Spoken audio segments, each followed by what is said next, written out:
विहिरीत पडून आई व बाळाचा दुर्दैवी मृत्यू, परिसर हळहळला. हृदयस्पर्शी घटना. चांदवड तालुक्यातील दिघवत गावच्या शिवारातील गांगुर्डे वस्तीवर 2.25 वर्षाचं लहान बाळ विहिरीत पडलं. त्याला वाचवण्यासाठी गेलेली आई देखील विहिरीत पडली. या दुर्दैवी घटनेत आई व मुलाचा दुर्दैवी मृत्यू झालाय.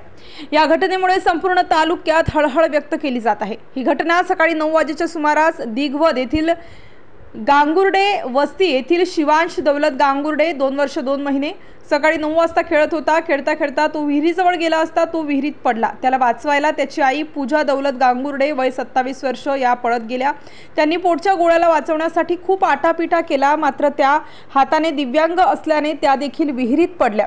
विहिरीत पाणी असल्याने आई व मुलाचा पाण्यात बुडून दुर्दैवी मृत्यू झाला. या घटनेची माहिती समजताच आजूबाजूच्या नागरिकांनी घटनास्थळी धाव घेतली, मात्र विहिरीत पाणी प्रचंड असल्याने पूजा व शिवांश यांचा शोध घेणे अवघड झाले होते. तब्बल 3 ते 4 तासानंतर पूजा यांचा मृतदेह बाहेर काढण्यात आला, तरी देखील शिवांशचा मृतदेह सापडला नाही. यावेळी विहिरीतील पाणी उपसा करण्यात आला, तरी देखील सायंकाळपर्यंत शिवांशचा मृतदेह सापडला नव्हता.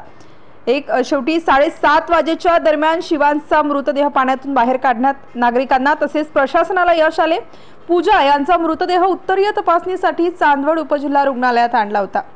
या घटनेची माहिती मिळताच पोलीस निरीक्षक कैलास वाघ, पोलीस उपनिरीक्षक भानुदास नर्हे आदींसह पोलीस कर्मचारी घटनास्थळी उपस्थित होते.